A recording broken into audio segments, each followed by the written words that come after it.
ধেয়ে আসছে ঘূর্ণিঝড় মান্থা। রাতের মধ্যেই অন্ধ্রপ্রদেশের কাকিনাড়ায় ল্যান্ডফলের সম্ভাবনা রয়েছে। আর এই ঘূর্ণিঝড় মান্থার প্রভাবেই দক্ষিণবঙ্গে বিক্ষিপ্ত বৃষ্টির সম্ভাবনা।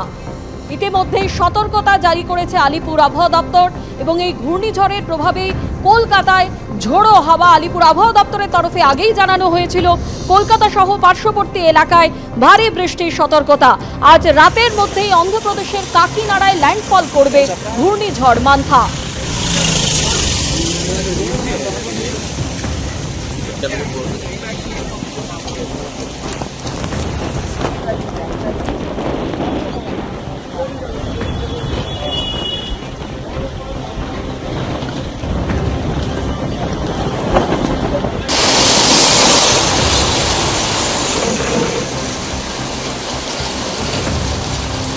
বাঁকুড়ার ইনপুরের ছবি আপনারা দেখতে পাচ্ছেন। ইতিমধ্যেই সেখানে বৃষ্টি শুরু হয়ে গিয়েছে।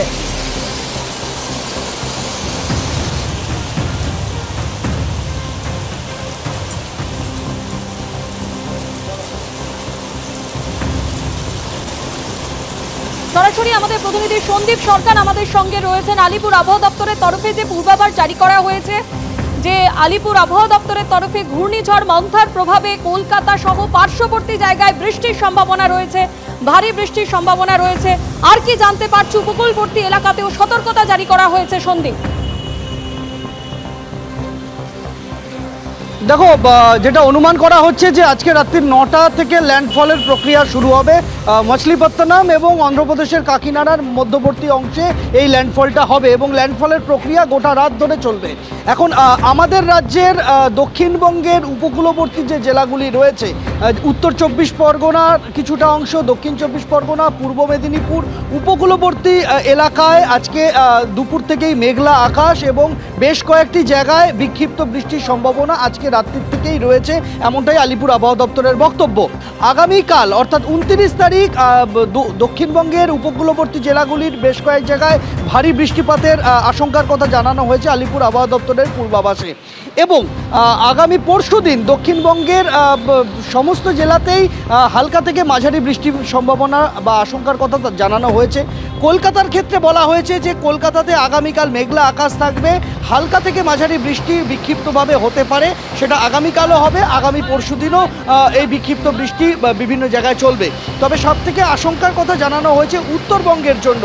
উত্তরবঙ্গের যেগুলি যে সমস্ত জেলাগুলি রয়েছে একেবারে উত্তরবঙ্গের পার্বত্য এলাকায়, সেই পার্বত্য এলাকার যে 5 জেলা দার্জিলিং, কালিম্পং, জলপাইগুড়ি, আলিপুরদুয়ার এবং কোচবিহার, এই 5 জেলাতে 30 তারিখ অর্থাৎ আগামী পরশুদিন ভারী বৃষ্টি এবং কোথাও কোথাও অতি ভারী বৃষ্টির পূর্বাভাস দেওয়া হয়েছে। ঘূর্ণিঝড় মন্থার প্রভাবে ইতিমধ্যে বিভিন্ন জায়গায় বিক্ষিপ্ত বৃষ্টির ঝড় শুরু হয়েছে। এই মুহূর্তে আপনারা যে ছবি দেখছেন, কালীপুজোর আলোর বাঁশের কাঠামো ভেঙে পড়েছে এই ঘূর্ণিঝড়ের প্রভাব যেটা পড়তে শুরু করেছে দক্ষিণবঙ্গে। তমলুকের ছবি দেখছেন।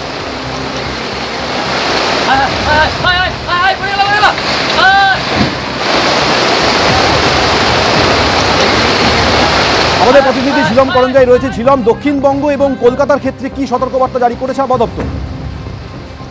আবহাওয়া দপ্তরের তরফ থেকে যেটা বলা হয়েছে, তারা এই যে নাউকাস্ট ওয়েদার ওয়ার্নিং, অর্থাৎ যেটা অল্প সময়ের জন্য যেটা জারি করা হয়েছে, তারা জানিয়েছেন যে আর এই ঘন্টা দেড়েকের মধ্যে কলকাতা এবং আশপাশ জেলাতে, বাঁকুড়া, হুগলি, হাওড়া, উত্তর 24 পরগনা, কলকাতা তো অবশ্যই আছে, পুরুলিয়া, এই জেলাগুলিতে কিছু অংশে হালকা এবং মাঝারি বজ্র বিদ্যুৎপাত সহ বৃষ্টিপাত হবে এবং দমকা হাওয়া, ঝোড়ো হাওয়া দিতে পারে।